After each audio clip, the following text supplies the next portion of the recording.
Hey everyone, it's Jalian. This year, we produced a season that put a racial equity lens on the COVID-19 pandemic, and a season about the current uprising for Black lives, from the perspective of everyday people who are taking to the streets. We covered healthcare, education, elections, small businesses, police accountability, and more. To be honest, it wasn't easy. Our show emphasizes deep dives into topics related to race and class, but with constantly breaking news, it was hard to know when to focus on previous plans or when to pivot to stay relevant. We also had to produce our show while staying safe. We got as much field tape as we could from protests, meeting people who are unhoused, and most recently, an art exhibition. But we would also interview people virtually before voicing in our closets. Our podcasting department also downsized during this time. And believe it or not, it's now just me and my co-producer Lauren Brown who are producing this podcast. We research, interview, write, voice, edit, mix, publish the podcast, and share on social media. All of it. Lauren asked me which episode was most impactful for me. And it's hard for me to answer because there's so many episodes that matter to me for different reasons. But the episode that hit me the most personally was the COVID-19 xenophobia episode. As a Taiwanese American reporting on race and class in St. Louis, much of what I do requires deep listening, learning, and drawing upon close to 8 years of caring for and working alongside people in local communities, especially Black folks. In the xenophobia episode, I was able to put myself vulnerably into the narrative role and process publicly how I was feeling about the onset of the pandemic, which had hit Asia first. And I stewarded the trust of fellow Asians and Asian Americans to cover how they are experiencing the effects of xenophobia in their lives as a mental health professional, a community organizer married to a doctor, and as small business and restaurant owners. I learned how Asian Americans in St. Louis began wearing masks first, and even canceled Lunar New Year's celebrations both in their own households and in public. By trying to protect the rest of the region from the virus, Asian Americans decided to let their businesses and their social lives take a hit first. And they rallied together to pool resources and supplies to equip area hospitals and clinics with masks, gloves, and even ventilators. Whether it be, Chinese American associations, having fundraisers to try to get ventilators to the hospitals. I heard an anecdote today that a lot of the nail salons, which employ a lot of Vietnamese Americans, are donating, their gloves to hospitals and clinics that need them. I think a lot of the folks from the Asian community who come to the U.S. come from societies where there is, desperation and scarcity. So I think something like this, a lot of folks have seen this before. They know what it's going to take to get through. So rallying the community and trying to fill a need and being as helpful as possible, I think a lot of times it just comes second nature to a lot of folks in the Asian community. In my parents' home country of Taiwan, people have largely returned to life as normal. They're able to gather together, eat indoors, go to work and school, and even attend concerts. They have good systems of contact tracing and support to help people quarantine and receive the health care they need. But in the US, this summer is the earliest we might see cases slow if vaccinations, physical distancing, and masking have the desired effect. And there's clearly so much more work to do to ensure that we make a just, equitable recovery, both socially and economically. What I hope listeners take away from the COVID-19 xenophobia episode and the rest of the episodes we've done this year is that the virus doesn't discriminate, but people and systems do. So it will take all of us committing deeply to shift systems and engage in mutual aid to ensure that we emerge from this crisis with solutions that truly value Black lives, repair relationships, and rebuild society for the better. Hey y'all, it's Lauren. And for me, I learned a lot about myself and how important it is for journalists of color to have the opportunity to tell their own stories, but also how the pandemic and the uprising directly affects my community. Throughout the season, we discuss topics that directly relate to my personal experience. For instance, bonus the Making of Black at Mizzou episode, I was able to debrief and have a real conversation with Ja about my experiences and how it shaped me. But the episode that impacted me the most was Uprising Housing Crisis. As a black woman, I understand how systemic racism affects every aspect of life for black people. In this episode, we met an individual who lived in a tent encampment downtown St. Louis and spoke to two individuals from the Metropolitan St. Louis Equal Housing and Opportunity Council. And what really struck me was just how horrific the effects of the pandemic and economic fallout will leave many black families unhoused, mostly black single mothers. What we know is that this is going to disproportionately affect African American women in particular in the city of St. Louis, because they represent such a huge bulk of the persons who are living in rental housing and low-income persons in the city of St. Louis and in St. Louis County. And so because of that, we know that whatever policies that and whatever decisions that we come up with are going to disproportionately affect the long-term stability of each one of those households, knowing that more than half of them are going to be represented by African Americans in the city of St. Louis in particular. And many other cities are similarly situated here in America.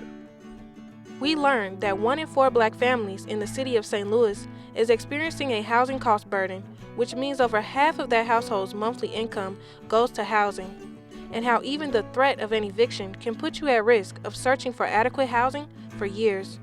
What I hope listeners take away from the Uprising Housing Crisis episode and other episodes from this season is that resources need to be distributed to the communities who are already at risk. We know that black and brown communities experience the lack of resources, inequities in education, and are oftentimes food deserts.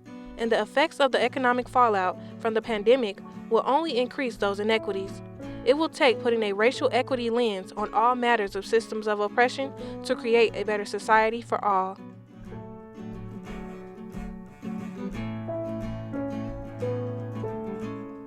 As a collective, we have faced this season's challenges head first and continue to press on by producing meaningful and impactful stories, which is why we wanted to know what experiences have other journalists in our region experienced during this time. So in this episode, we'll hear from a correspondent for Kaiser Health News about the importance of telling the stories of everyday people, and a reporter from the St. Louis American will share what it's like to work on a year-long fellowship to produce stories about how COVID-19 is affecting the black community. From St. Louis Public Radio and PRX, this is We Live Here.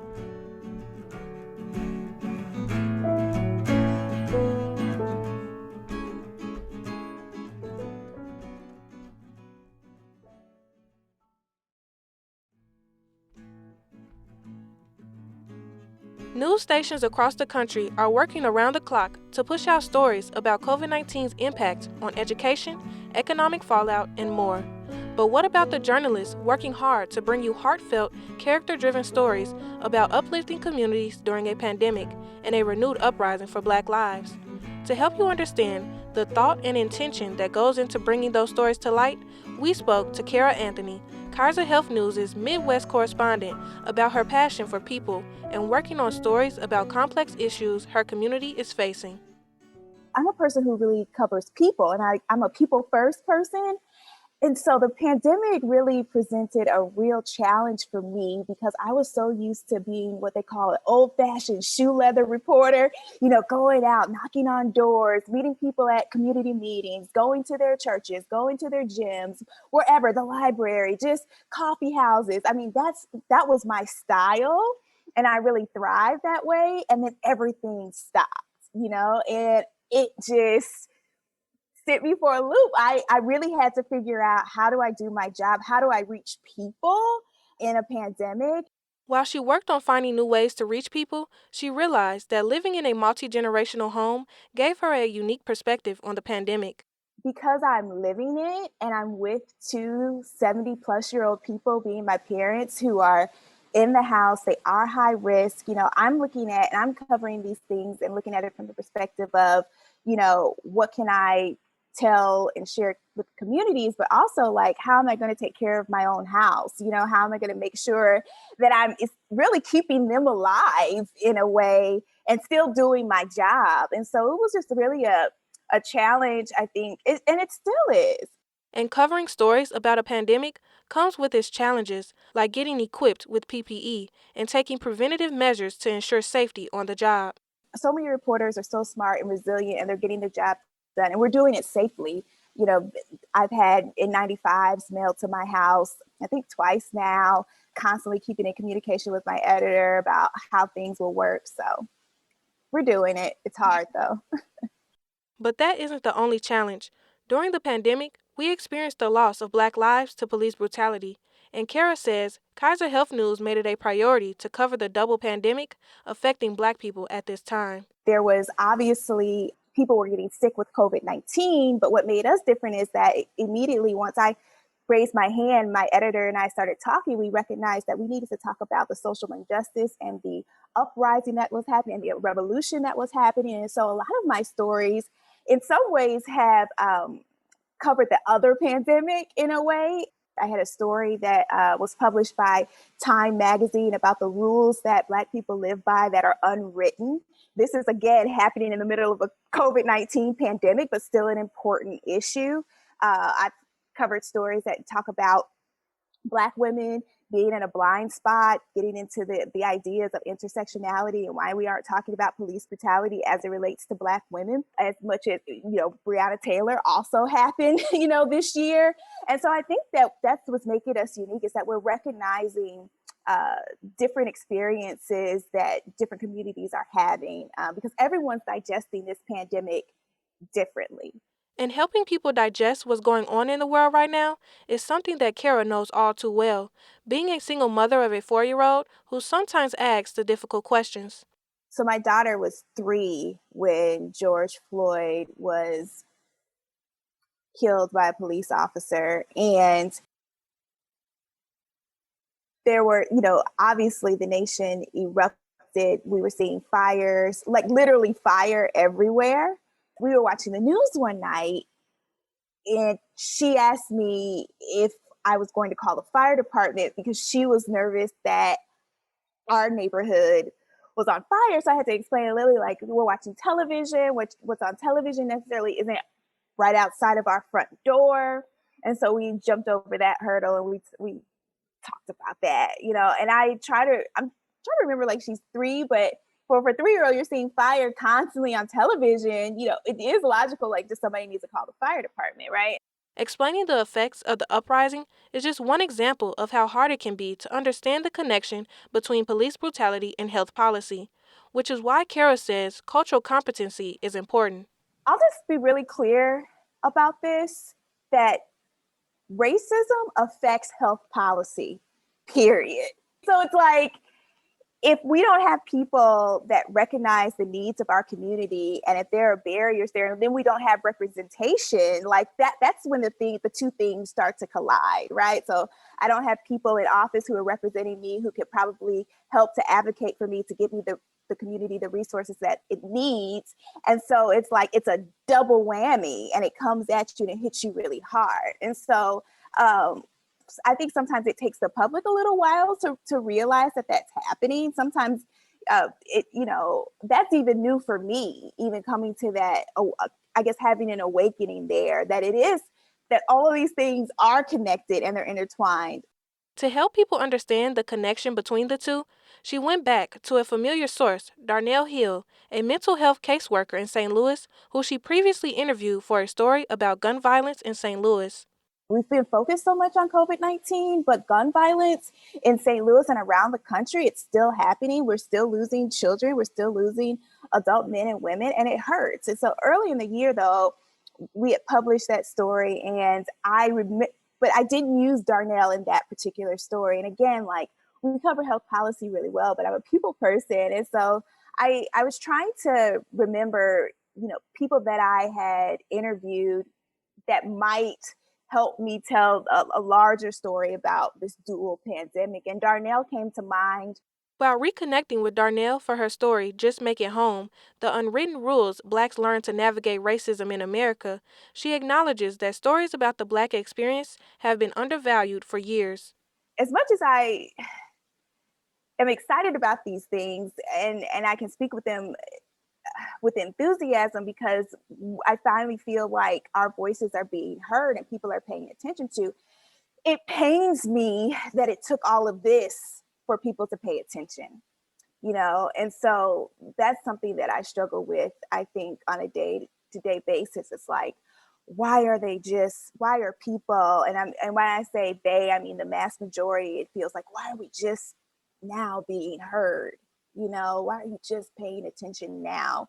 We're seeing all of these, you know, legacy newsrooms across the country, you know, positions are popping up.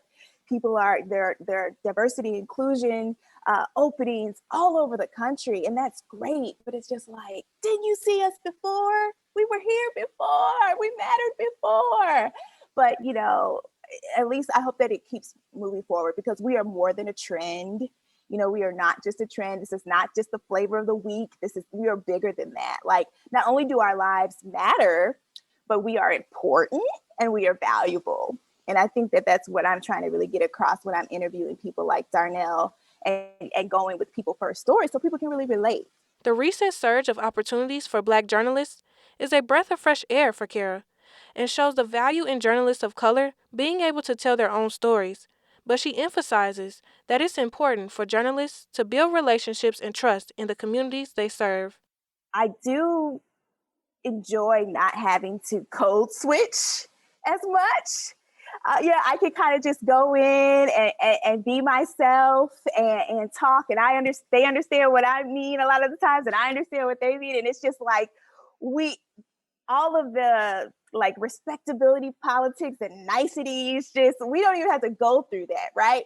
But then also in the same time, I don't just go in thinking, well, because I'm Black, they're going to tell me everything and open up to me right away.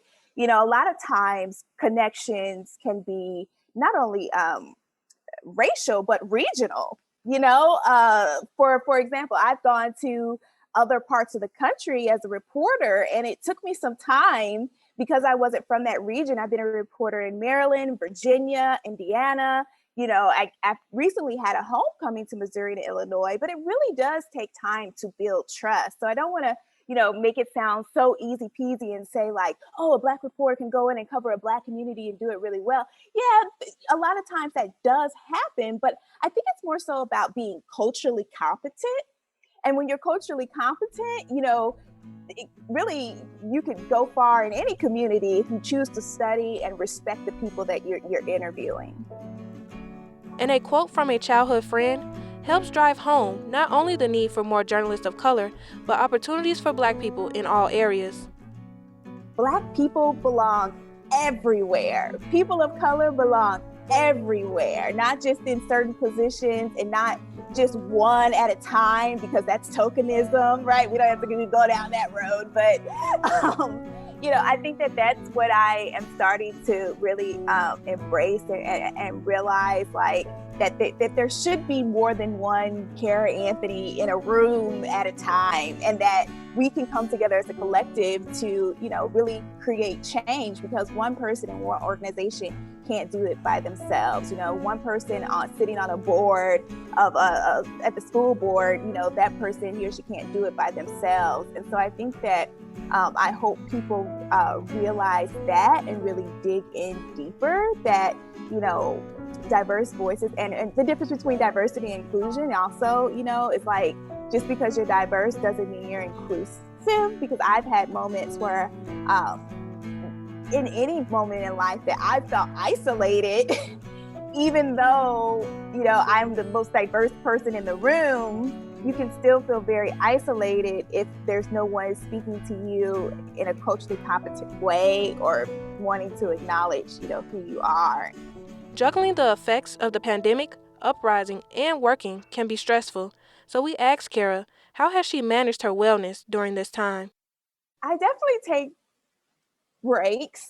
You know, it's such an important issue, and I think that it almost. I told my editor not that long ago that my work feels less like a job and more like a calling these days, because I know that it is so important for not only us to address these issues, but I take personally, and I feel like it's almost my duty to address this. And so I really, you know, I do take breaks and I spend lots of time with my daughter, but I also take time, studying. That's where it comes. That conversation, that what I mentioned about intersectionality, I had to really study why Black women felt invisible during this pandemic and even before, understanding that we are having two experiences, what the racism that Black people experience, but also some of the difficulties that women face, and really understanding, I'm really getting to know myself. I mean, personally, I cut off my hair, shaved my head during this pandemic. That was therapeutic for me. That may not have been the answer for everyone else, but I really had to come to a reckoning about, like, who am I? Like, who is Kara Anthony? And I realized that I want to be natural. I'm embracing that. So many Black women across the country have taken the pandemic as an opportunity to embrace their natural, which I talked about in a recent essay that ran in the LA Times. But I mean, it's a lot. Like, I've shaved my head, I'm spending time with my daughter, I'm spending time with my parents, I'm studying, like, I'm reading, but we're doing it. And I think we're putting out really meaningful stories.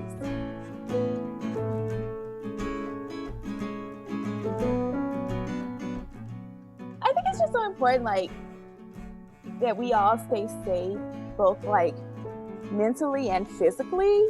It's like self-care has like a whole new meaning. I think we were trying to get at that before, but I think it's so important for people to understand that sometimes it can be information overload. Because particularly after George Floyd died, I did take some time. Like, the Time article did not come out right away. Like, we took a little bit of time there so that I could personally process it.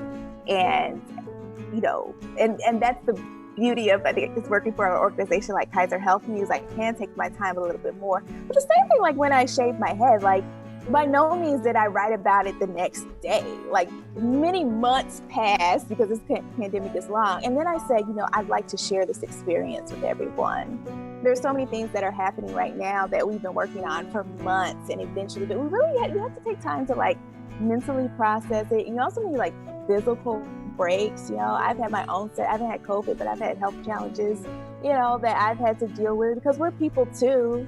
I think it's so important for people to remember.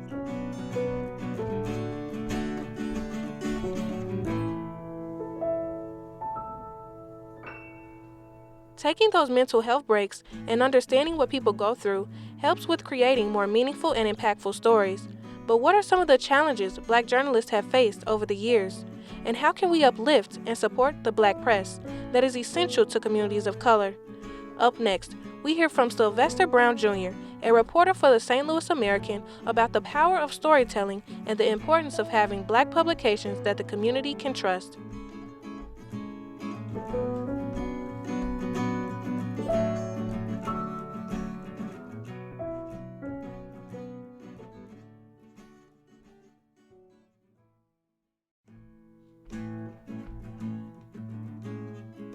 We wanted to know more about the power of storytelling and what we can learn from Black journalists making their mark in the communities they serve. So we're introducing you to Sylvester Brown Jr., a journalist in St. Louis who has been telling stories for over 2 decades. When I was a kid, I used to do comic books and write my own comic book characters, but never planned to be a writer. I really was an artist, actually. But what got me into this, I was raised a Jehovah's Witness, right? They kind of separate themselves from worldly events. So at the age of 20, I knew very little about Black history. I knew that Martin Luther King died, but I didn't know what he was about. I didn't know Black history. I didn't know that much about, I knew there was slavery, but I didn't know the intricacies of slavery. I didn't know that my beautiful people survived all that. They were brought here and they've created a whole different, they had everything taken from them, their God, their family, their language, everything was taken. But they found a way to communicate. They found a way to escape. They found a way to survive and cope. They found a way to worship. God, a whole different way. They remade themselves again and again and again and again. So when I enrolled in community college at the age of 22, maybe, that's when I first started reading. The autobiography of Malcolm X was one of the first books I read, and it changed my life. It was the first time I saw a black protagonist whose life I could associate with. At the age of 22, that book and others absolutely changed my life. Absolutely woke me up to who I was, where I come from, and what I mean. So I never ever forgotten the gift of the written word. So that more than anything, that is what motivated me to start my own newspaper in 1987, Take Five Magazine, because I swore that no black kid who looked like me would be as ignorant about his history and current events as I was. So I started the publication, ran it for 15 years. It never made money, where I was always broke. But keeping it going, keeping it out there, earning, gaining more and more readers, more and more respect, more and more awards. The respect and trust he built within the community is the reason why he was the Deaconess Foundation's first choice for a year-long fellowship with the St. Louis American to write narratives about how COVID-19 is affecting Black people. When I first heard that I got this job, this assignment, my girlfriend contacted COVID. And so I thought, oh my God, I want to write about these experiences, but I don't want to be part of the story. I don't want to be talking about me having the illness and going to the hospital and all that stuff. Fortunately, she was asymptomatic, and I didn't get it at all. I went and got tested and didn't have it at all. But so I entered the game on a very alarming note. More importantly to me is putting an African American face, sentiments, feelings on the pandemic. It's a huge opportunity for me. It's also rather challenging because, again, my job is to tell stories. I need to go beyond the statistics. We all know the statistics that African Americans are disproportionately impacted by the coronavirus. We have so many existing conditions, which is high blood pressure, diabetes, obesity, which also, adds to the ailment. We know that. But, I've had this opportunity to go beyond that, to go in and talk about, people, and individual stories. Some of Sylvester's favorite stories he has written for the fellowship focus on strength, resilience, and faith. There was a 76-year-old church woman. Her name was Ella Owens. Her whole life was the church. She contacted the virus, and her biggest fear wasn't about her. It was about the people she had delivered food and medicine to, the other churchgoers, and people she'd been around. She survived, and so did her husband. But it was a interesting story about faith, and she saw it as God testing her. God testing her to make her an example of His power and His strength. So I thought that was a wonderful, beautiful story. But sometimes it's hard to produce those beautiful stories because when there's so much breaking news, storytelling can get left on the back burner. That's why Sylvester has been grateful for the fellowship's emphasis on narrative journalism. I just did a story on young people and how they are one of the largest percentages of people, millennials, who are now buying insurance. And they're now buying insurance because the fragility of life. I thought that was interesting too. Talked to a young man who just had a baby, 2-year-old baby, and some other folks, and to tell why they're buying insurance. So the big story is the fact that I can tell all these wonderful stories. And the challenge is most newspapers are strictly news. They don't really cherish or get into narrative writing, storytelling. So it's kind of hard to do that, to write those kind of stories, and to get past the editors. Again, that's my beat with the fellowship, is to write narrative stories. But still, in the context of a newspaper, it can be challenging, telling stories and writing like a columnist when you're not really a columnist in this particular role. And telling the stories of how COVID-19 is affecting his community gets personal. I bring that same paranoia and suspicion to the table when I talk about, clinical trials and who will get the vaccine first and why African Americans are hesitant to participate in those things. I think I bring the same fears about mortality. And, I have diabetes, I have high blood pressure. So I'm in that vulnerable category. So I ask questions to people that I'm asking myself. And of course, there's just the fear of losing a loved one. My biggest fear was not about myself, it was about my grown children, my grandchildren, my sisters and brothers. I lost a sister back in July. It wasn't COVID related, but it was traumatic. And so I can only imagine what it's like to lose a loved one. So all these life experiences, all these, the Black experience that is me, I could channel that through my questions and interviews with African Americans. He sees it as his responsibility to say what the press won't say about the concerns Black people have about clinical trials and vaccines. I did a story recently on the clinical trials. The idea was to encourage African Americans to be involved because we are disproportionately impacted. But you can't do that without acknowledging the history of clinical trials, which is what I did. I did a brief history from slavery up until, I don't know, the early 80s to show that we're not just, a childish, paranoid people. Things really happen in the name of science that we know about. We know about the Tuskegee experiment, but there are so many others that, those stories have been told and passed down from generation to generation. We're just not afraid or concerned out of, our imaginations. This stuff is real. And so, you have to address that. And if you really know Black people, if you're going to tell this story and ask them to be involved with these clinical trials, you have to first address their fears and their concerns. So that comes intuitively. I know that. But the hesitation to get involved in clinical trials isn't the only concern for Black people right now.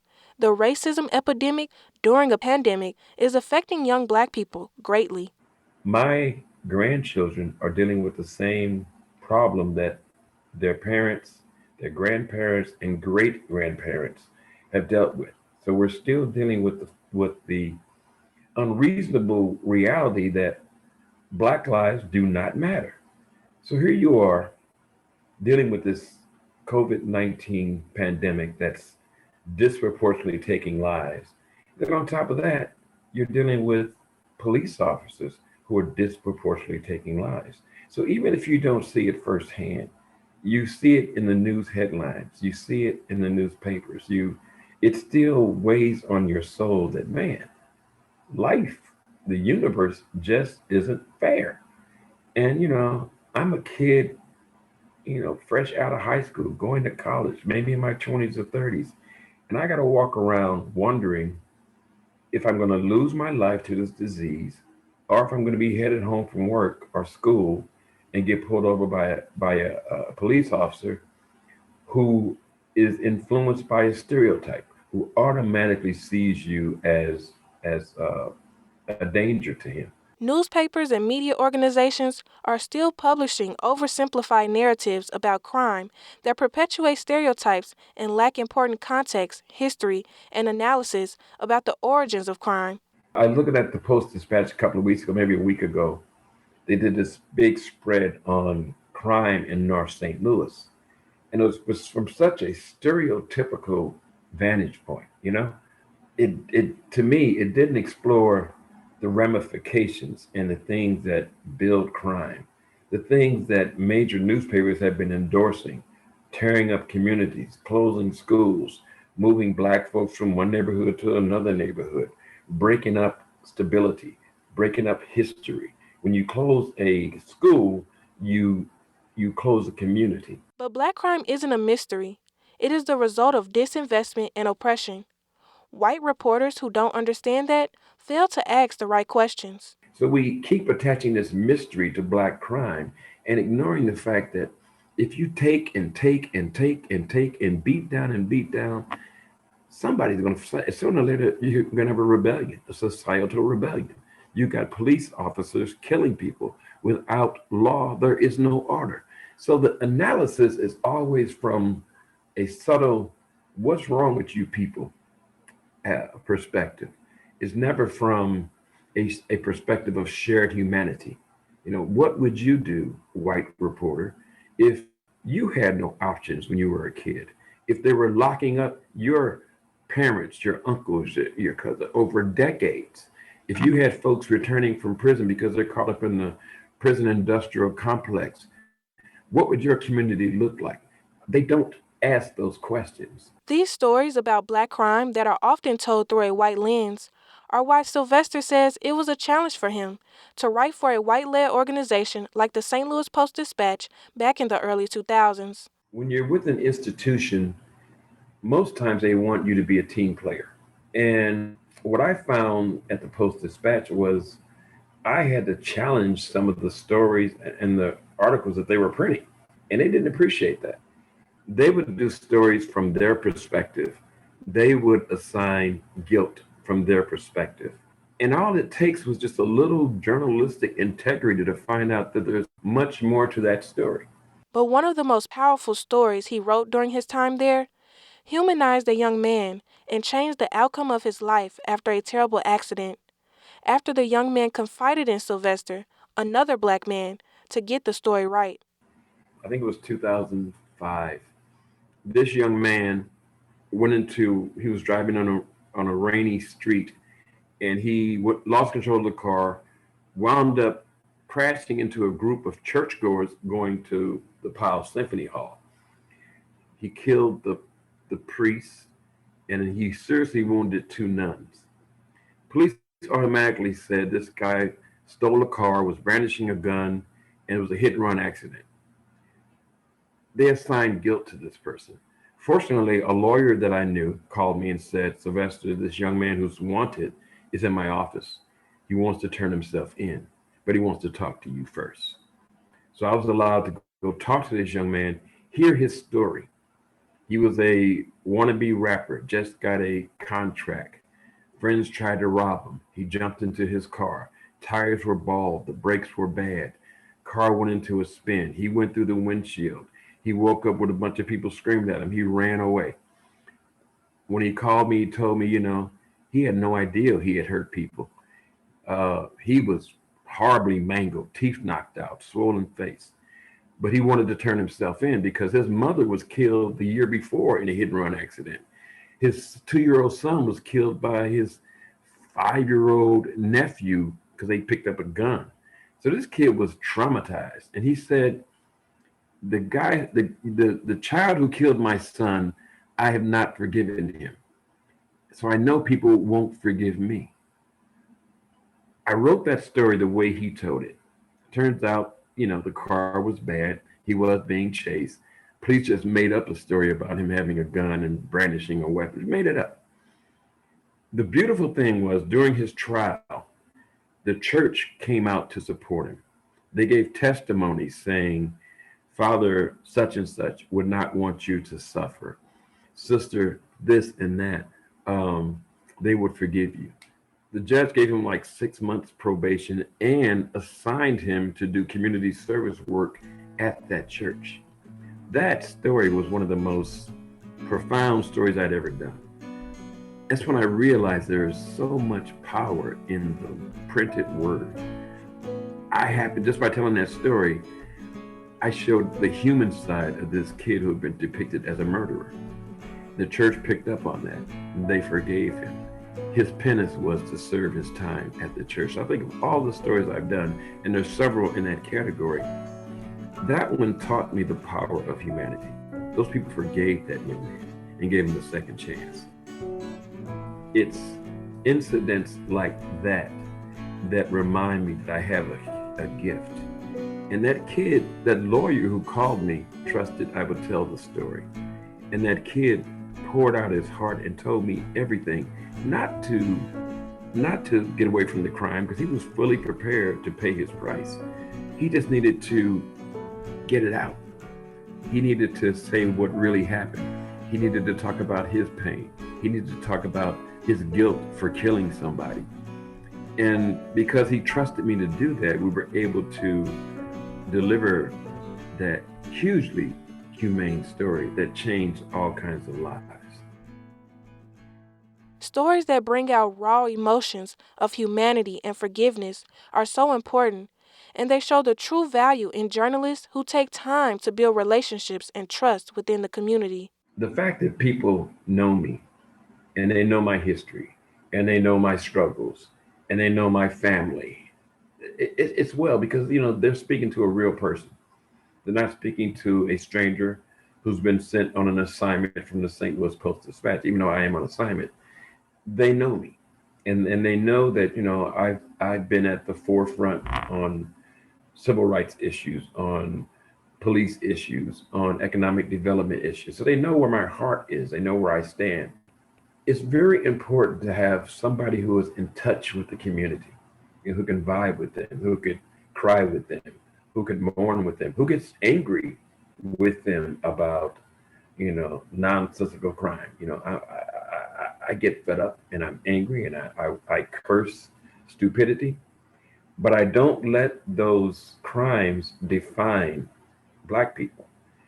You may give me 100 stories on Black young men committing crimes, but there are 2,000 stories of Black young people doing the right thing, trying to do the right thing, who need to be encouraged and inspired and to keep doing the right thing. So I will never let your prejudice, your stereotypes, your bias dictate how I approach my community. It's like a family to me. Culture, tradition, and family is such a powerful part of Black life, and the St. Louis American is just one example of a Black led publication that has centered Black culture and experience for almost a century. So they are the oldest Black publication, major Black publication in the region, in the state. They have a history of telling stories. If you go back into their archives, you'll see work by Langston Hughes, James Baldwin, uh, George Carey Jabari Asim, other Black writers. So they have a history of communicating with the Black community, and that's important.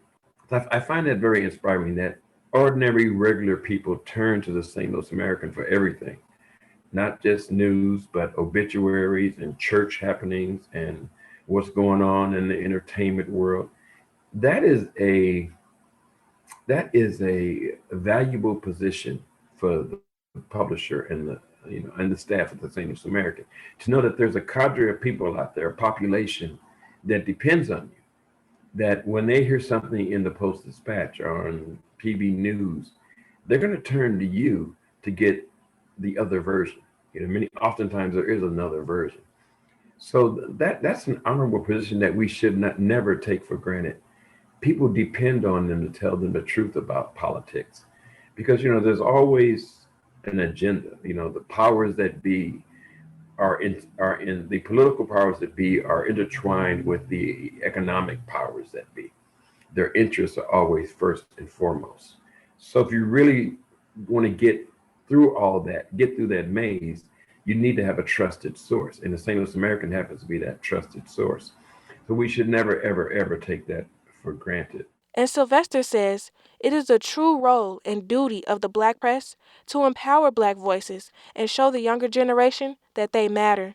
It is our job and our role to bust those stereotypes. It is our job and our role to add humanity to perspectives and biased perspectives. It is our job to go in there and show that the kid on the street could be the CEO of a major corporation if we invested in him or her, if we invested in their schools, if we invested in their neighborhoods, if we put the same amount of millions and millions of millions that we give to rich developers into just a fraction into hard-hit neighborhoods, you could change the trajectory. If you invested in young people in hard-hit neighborhoods. He hopes to leave a legacy of storytelling that connects to previous efforts to preserve daily life during an extraordinary time. The blessings far outweigh the challenge. I like to look at this assignment as something that we can look back on. Like, you remember the WPA project, and I think it was the 30s. They told all the stories they told stories of former slaves and people migrating from the South to the North. You look back on that and you get these real stories, these real testimonials, these real feelings. So I like to think that, 10 years from now, 20 years from now, somebody will look back at my work and see, well, this is how St. Louis grappled with the coronavirus. This is what they dealt with. This is how they experienced it. And this is how they grieved. And he believes every Black artist, communicator, journalist, or storyteller has the same power to push the needle forward and produce impactful stories like he has in his career. So any writer, any Black writer who's in this game, you've got that same potential. You've got that same power. You can give a young kid who committed a horrible crime an opportunity to explain himself. You might give him or her a second chance. You can give a young lady who may have gotten pregnant at the age of 16 the chance to tell a story where people will come in and surround her and support her and make sure that whatever dream she has comes true. We have that power with the word. And in a racist society, and let's not make a mistake about that, we're still living in a racist society. It is so important to use every weapon we can for survival. And printing, talking, writing, taping, telling stories is one of those weapons. Dispense with the label. Everybody can be a writer. Young, old, whatever. Black, white, whatever. Everybody can tell stories. And when I do speak to kids, I tell them, write what's going on in your life right now. You may never publish it. You may never have it, printed anywhere. But just imagine if you're 18 right now and you're writing about authentic feelings, authentic anger, authentic pain. 10, 15 years from now, you'll be able to go back and have an honest portrayal, an honest dialogue that you, with yourself, that you put down, that you wrote down. And let's say that you do write books later on, that you do want to tell fiction stories or nonfiction stories or both. You have these chapters of real life emotions and feelings. Lastly, if you have kids and your kids become teenagers, you have something to share with them. Listen, I know what you feel because I wrote this when I was 16 years old. So I know the anger you have. I know the rebellious feelings you have. Here's my story. Keep it. I encourage everybody to tell stories, to share stories, to write down what you feel and how. Not only is it soothing and some cathartic, it's a real testament to real time, to real life. I tell kids all the time, your opportunity will come. The challenge is, will you be prepared when it comes to you?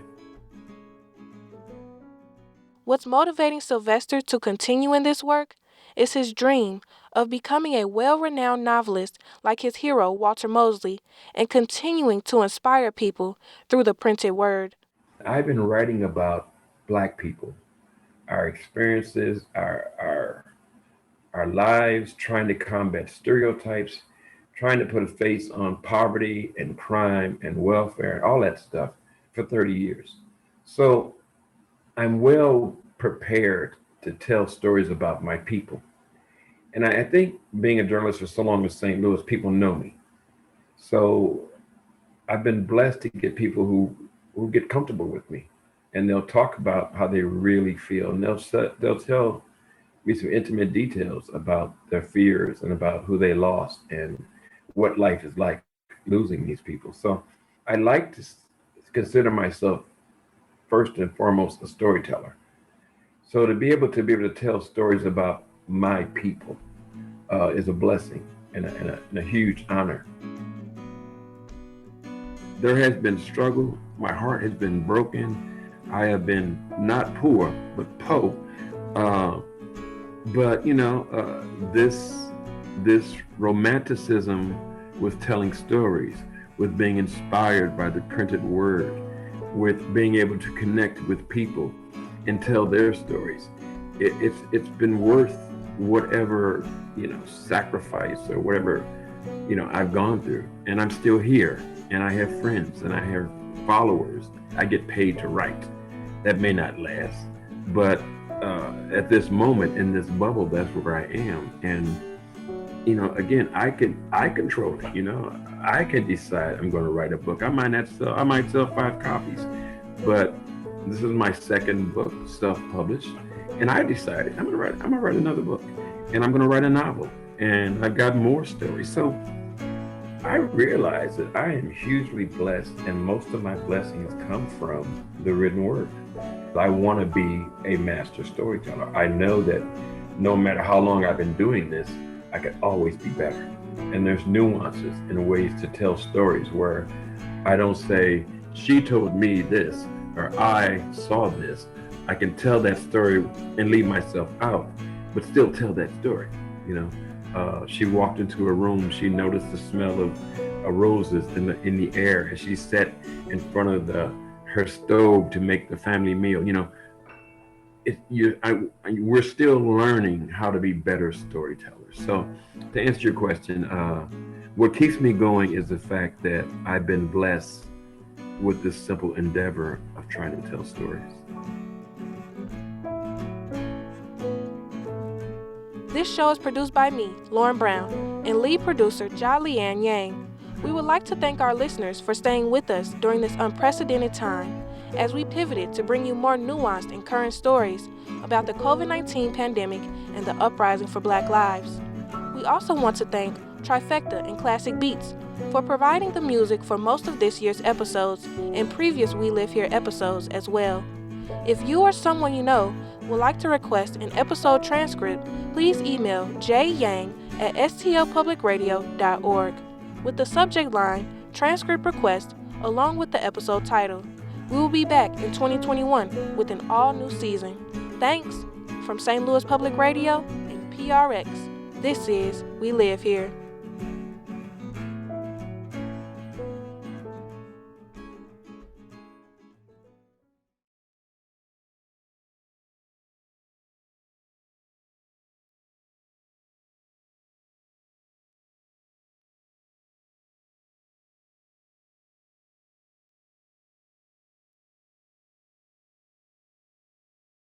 Support for this podcast comes from the Corporation for Public Broadcasting.